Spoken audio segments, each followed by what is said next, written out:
Hey guys, welcome back to Tisha প্রসন্ন কি দুনিয়া। আর আজকে যে রিসেপশন, তার রিসেপশনটা হওয়ার কথা ছিল অনেক মাস আগে, কিন্তু তার ঝামেলার কারণে করা হয়নি। তো চলো, যদি মনে না থাকে কিছু ক্লিপ সামনে তুলে ধরছি, তাহলে মনে পড়ে যাবে যে কার রিসেপশন হতে চলেছে আজকে।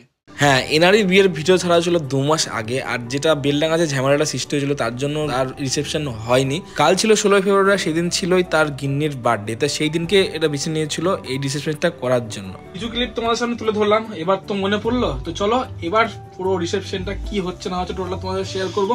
তো স্কিপ না করে ভিডিওটা কন্টিনিউ করতে থাকো, চলো।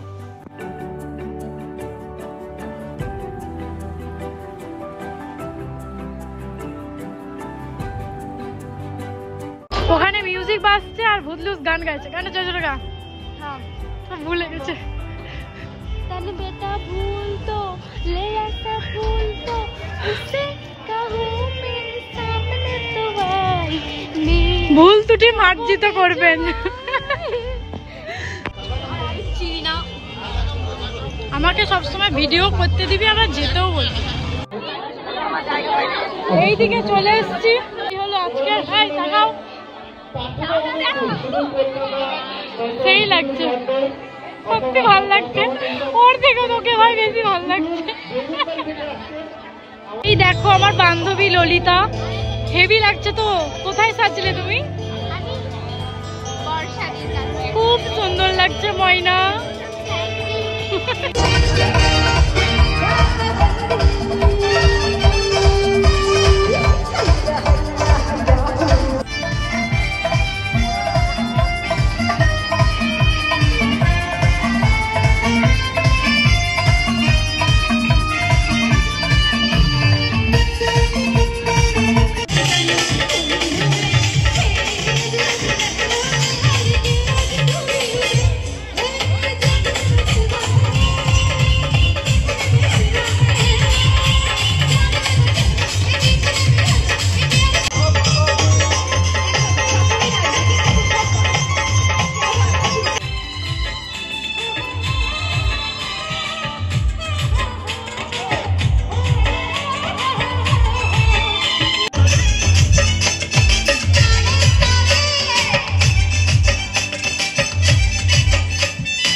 অনেক নাচানাচি আর আনন্দ করার পর এবার সবাই মিলে খেতে বসে পড়েছি, কারণ বাজছে ঘড়িতে 12:30।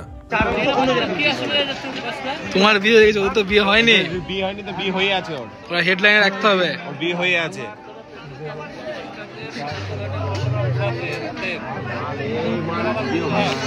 ও মামু, এই তো মামু আমার, ঠিক আছে।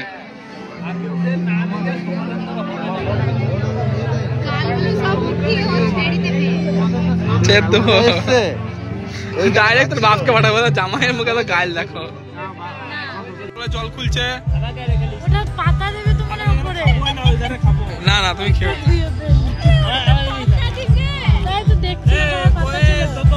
অনেক মাস পর মাটির থালাতে খেতে চলেছি। আজ খেতে বসে দেখি টেবিলে মেনু কার্ডই দেয়নি, তাই আমরা অপেক্ষা করে থাকতে হবে যে কতক্ষণে কি আসবে, তারপর তোমাদের সামনে সেটা তুলে ধরবো। আর এত ভোজ খেতে খেতে পেটে মনে হচ্ছে এবার ব্যথা হয়ে যাচ্ছে। নিমন্ত্রণ করলে তো আসতে হবে, সেটা মাসে যদি 30 দিন হয় তাও। তাই তাড়াহুড়ো করে পাতাটা ধুয়ে আজকের প্রথম আইটেম আসলো পনির সাটে আর সস।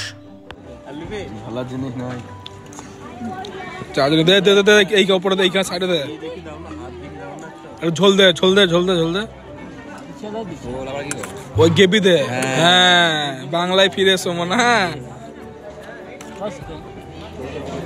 মাটির থালা, তার উপরে কলার পাতা, আর তার মধ্যে খাচ্ছি রুমালি রুটি আর চিকেন কষা, তাহলে সেই দৃশ্যটা কিরকমই না লাগে। তারপরে ছিল পোলাও আর ইলিশ মাছ, কিন্তু আমি পোলাওটা বাদ দিয়ে সাদা ভাত নিয়েছি, কারণ রাত যেহেতু হয়ে গেছিলো পোলাও খেয়ে সহ্য হবে না, তাই ইলিশ মাছের লেজের দিকটা আমার কপালে পড়েছে। ইলিশ মাছটা খাওয়া শেষ না হতে হতেই চলে এলো খাসির মাংস, চাটনি আর মিষ্টি, আর এগুলো খাওয়ার পর লাস্ট পাতে ছিল আইসক্রিম আর স্টলে ছিল পান। তাই দেরি না করে খাওয়া দাওয়া কমপ্লিট করে নিজের আইসক্রিমটা হাতে তুলে নিয়ে চললাম স্টলের দিকে। আর ওখানে গিয়ে দেখি রাত হয়ে যাবে, হাতে গোনা কটা পানি আর পড়ে আছে। তাই এসে পিতি দাঁড়িয়ে পড়লো পানের ওখানে আর বললো আমাকে একটা ফায়ার পান বানিয়ে দাও। আর ফায়ার পান খাওয়ার পর ওর মুখের এক্সপ্রেশনটা একবার দেখো। আর পিতির খাওয়া দেখে আমি আমার গিন্নিকে বললাম তুমি একবার ট্রাই করতেই পারো, কিন্তু অনেক বুকে সাহস নিয়ে ও এবার ট্রাই করতে চলেছে ফার্স্ট টাইম ফায়ার পান। তো চলো এই ভিডিওটা এখানে শেষ করছি, দেখাচ্ছে নেক্সট ব্লগে। ততক্ষণের জন্য ভালো থেকো, সুস্থ থেকো সবাই, চলো টাটা।